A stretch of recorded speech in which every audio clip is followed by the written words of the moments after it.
My constituents in Shipley have been outraged at the levels of water pollution going into our rivers. They face very high bills and there continues to be leaking infrastructure causing damage to our roads and indeed to some homes.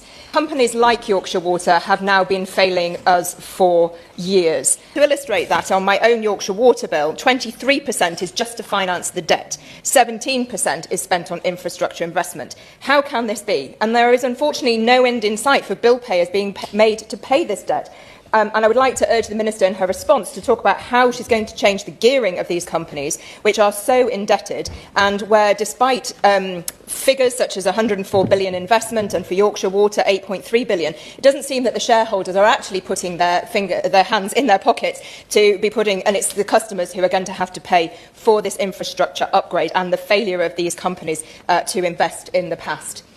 In creating the new regulator, which I very warmly welcome, and it was a recommendation of the Public Accounts Committee, as mentioned, how we ensure that it has the right skills and the resources. We know that the previous government cut money to the Environment Agency, which meant it failed to do its job in prosecuting some of these incidents, and I'm pleased that this government, we now have many cases in hand. But just making sure they've got the skills both to take action on the finances, given these complex structures. How do we really ensure that our money as customers is going on the things that we want?